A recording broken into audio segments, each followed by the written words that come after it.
Today we're going to go over the best way for you to get your first pull-up. We're going to be using the word pull-up to also mean chin-up. In general, they both work the same muscles, they both give you the same result. The pull-up is an excellent body weight tool to develop the back muscles, specifically the lats. Pull-ups also help you develop your biceps pretty well.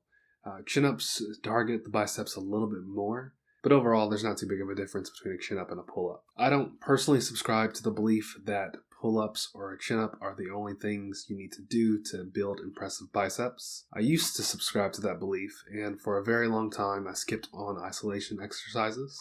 I didn't do bicep curls, I didn't do tricep work, I only did the compound movements for the most part. But lo and behold, I started doing bicep curls and my biceps grew and my pull-ups got better. So we shouldn't discount the isolation work.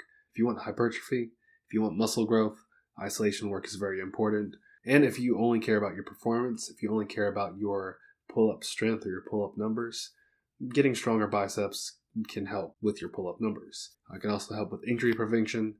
There's just no real reason to skip out on isolation exercises, no matter what your goals are. But let's get back to the point. How can you get your first pull-up? So we're going to establish some basics first. First, you need to be a realistic weight.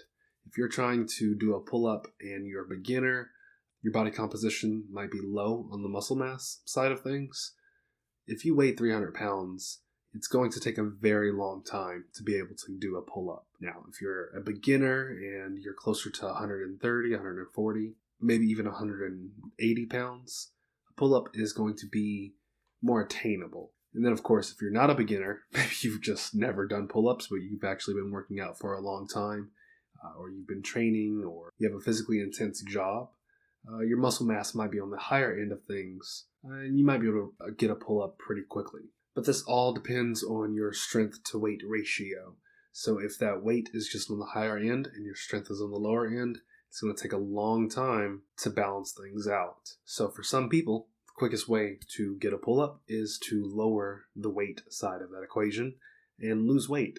Now, what should you be doing along with weight loss? Along with weight loss, you're going to want to be doing some horizontal rowing. You should be doing things like cable rows, bodyweight rows, or dumbbell rows. Rowing works a lot of the same muscles that are used during the pull-up. So you can get the muscles stronger by moving lighter weight. That can prepare you for the heavier pull that is a pull-up. In my personal opinion, rows are not enough alone to get you your first pull-up, but they're very important to the process. So, you got yourself to a good weight, you've been doing your horizontal pulls, so now let's look at the vertical pull you need to do to get you to your first pull-up. There are multiple different vertical pulls. The pull-up itself is a vertical pull. Another vertical pull would be the lat pull-down machine. Then there's the assisted pull-up machine. You can do things like a bandit pull-up. All of these are valid options for your vertical pull. But your goal is the pull-up. That's not something you can do yet, so I guess that's not really an option yet. A lot of people will suggest the bandit pull-up as the best option to get you your first pull-up. I disagree with that. Yes, it matches the movement pattern of a pull-up very well. It uses the same muscles that the pull-up uses, but my problem with it is that the band changes the resistance curve. The hardest part of a pull-up is the very top of the motion. The easiest part is the bottom part of the motion. With bands, it helps you at the very easiest part of the motion, and it leaves you high and dry at the hardest part, where you actually need the band to accomplish the movement. Along with changing the resistance curve, it also is somewhat hard to progress. Once you're able to do your reps with whatever band you have, and you go towards a lighter band to make the motion more challenging, it can be hard to really control that jump. The difficulty can spike way higher than what you actually are ready for. And then, this is a little bit of a personal opinion, I don't really like bands because they can smack you in the face or other parts of your body. Bands just aren't the safest thing in the world. Now that said, they're not going to kill you, they're not going to brutally maim you in most situations. But I feel like that's just another negative for a tool that just isn't even the best option. The next best option might be the assisted pull-up machine. The assisted pull-up machine copies the movement pattern very well. It keeps the same resistance curve very well, and it's very easy to progressively overload. You are just decreasing the weight And even though it's the opposite of every other machine, by decreasing their weight, you're actually making the muscles move more of your body weight. It's extremely easy to progress until you max the machine out and you're just using your own body weight. The biggest problem with this tool, with this option, is that these machines are not very common. They are not present in every single gym, and just because they're so rare, it's hard to rank them higher. If you have one in your house, it might actually be a better tool than my preferred method, which we will talk about a little bit later. The next option, and what most people are probably doing, is using the lat pull-down machine. The lat pull-down machine is a good tool. It uses a lot of the same movement pattern. It uses the same muscles, and it has the same resistance curve as an actual pull-up. And it's easy to progressively overload. You just keep adding weight every workout day, every week. The problem is, in my experience, the strength that you build with the lat pull-down machine doesn't have a one-to-one transfer to an actual pull-up. It might be pretty close, it just doesn't seem to transfer perfectly.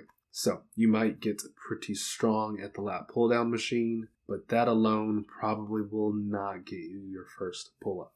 Now, my preferred method is the negative pull-up. So with the negative pull-up, all you need is a bar. You grab the bar, you jump until the bar is below your chin, and then you resist gravity, fight, and slowly lower yourself down. You do this for the full range of motion. Once you're back at the bottom, jump back up, repeat the process. I like this because even though it is only half of the pull-up, it uses the exact same movement pattern, it uses the same muscles, and it is easy to progressively overload. What you can do is just make the descent, make the negative last longer. As you build more and more control over that negative, you are also building strength, which can be used to get you your first actual pull-up. Now, I do have an honorable mention. This is how I personally got my first pull-up. I am going to say something that's very counterculture to almost everything. So, the way I got my first pull-up is, as a teenager, I could actually do half-rep pull-ups. The way I did a half-rep was halfway point, chin over the top. Halfway point, chin over the top. This is not like a lengthened partial. This is the exact opposite. This was a shortened partial. I just kind of repped out half-rep pull-ups, and it built strength where I could rep out full pull-ups. Now, I was very light at this time. I was about 160 pounds. I was a teenager.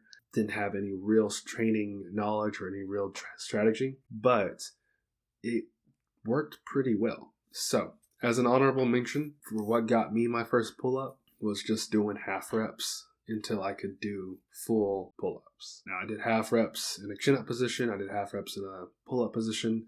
I did wide grip half rep pull-ups, but I just stuck with that half rep range of motion until I was able to do a full pull-up.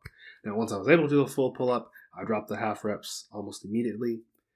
With the research and the buzz around lengthened partials, there might be some benefit to the opposite of the half reps that I was doing, where you start at the bottom, you go halfway through the motion, and then you repeat. But this honorable mention is not designed to build you more muscle. It's not designed for anything other than getting you your actual first pull-up. And even then, it's just an honorable mention. I still think negative pull-ups are the better way to do things. Now, according to this awesome book that you should buy if you have the money for it, Overcoming Gravity, it's written by Stephen Lowe. He's a former gymnastics coach. According to him, 3 consecutive negative pull-ups done with uniform speed that last 7 to 10 seconds with a full range of motion can usually do 1 full rep. So this gives you something solid, something objective to work towards. Overcoming Gravity also suggests that you do something along the lines of 2 to 3 sets of 2 to 3 reps with a minimum of 4-second negatives until you work your way up to that 7 to 10 second range. I mostly agree with this.